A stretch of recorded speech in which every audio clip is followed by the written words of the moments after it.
Hello, gynaecologist doctor Sinha बोल रही हैं? यस। डॉक्टर आपसे बात करना था, ये वाइफ प्रेग्नेंट है।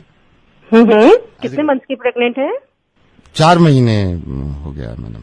अच्छा, ओके। समझ नहीं आ रहा डॉक्टर, कैसे आपको बताएं क्योंकि आप माइंड मत करना, पता तो चल जाता है, हमारी वाइफ को भी पता चल गया था। लड़की है। अच्छा, अबॉर्शन करना था। Is there complication? कॉम्प्लिकेशन कोई नहीं है, लड़की है तो। ये कैसे बात कर रहे हो आप? क्या बात कर रहे हैं आप? मेरा टाइम मत वेस्ट करो, मैं सच बता रही हूँ, मैं तुम्हें जेल करवा दूंगी। ऐसा तुम पहले नहीं हो। लड़की है। तुमको समझ में नहीं आ रही बात है? अबॉर्शन करा दूंगा, जेल में चला जाएगा तू। पढ़े लिखे हो कि नहीं हो? तुम्हें समझ में भी आ रहा है? तुम एक गायनोकोलॉजिस्ट को फोन कर रहे हो जो खुद एक औरत है, और तुम उसको कह रहे हो कि मेरी बीवी जो है उसको लड़की होने वाली है, तो आप अबॉर्शन करा दे। आप कैसी बातें कर रहे हैं? लड़का चाहिए होगा आपको? नहीं, लड़का नहीं, लड़की ही चाहिए थी। तो फिर क्यों करा रहे हो अबॉर्शन? क्योंकि रेप हो जाएगा इसका। डॉक्टर, मैं ये नहीं चाहता कि इसका रेप हो जाए।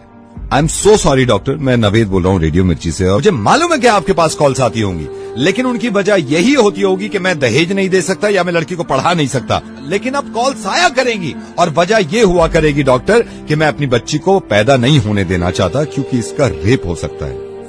डॉक्टर, आपको मालूम है एक इंसान की फिक्र ये हुआ करती थी जब उसकी लड़की होती थी कि जब जवान हो जाएगी तो क्या होगा। डॉक्टर, वहां तक तो पहुंच ही नहीं रही है। दिल्ली में 8 महीने की बच्ची का रेप हुआ। 8 महीने की बच्ची होती कितनी, अगर वो तंदुरुस्त ना हो, इंसान के एक हाथ में आ जाती है। उसका रेप हुआ है।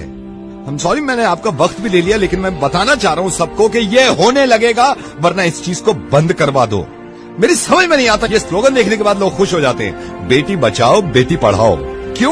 क्यों हम पहले ही जाहिर कर देते हैं कि बेटियां कमजोर हैं, पढ़ी लिखी भी नहीं है, इनको बचाना भी है। ऐसे स्लोगन क्यों नहीं बनते कि बेटे को बताओ और ना माने तो थप्पड़ लगाओ। और जितने लोग इस बात को मानते थे ना कि लड़की घर से बाहर निकलती है तो रेप होता है, उसके रिश्तेदार ने बेडरूम में घुस के उसकी बच्ची के साथ रेप किया। जब इसके माँ बाप ने इस बच्ची को देखा तो खून में लथपथ पड़ी थी, पूरा हॉस्पिटल गूंज गया था इसकी चीख से।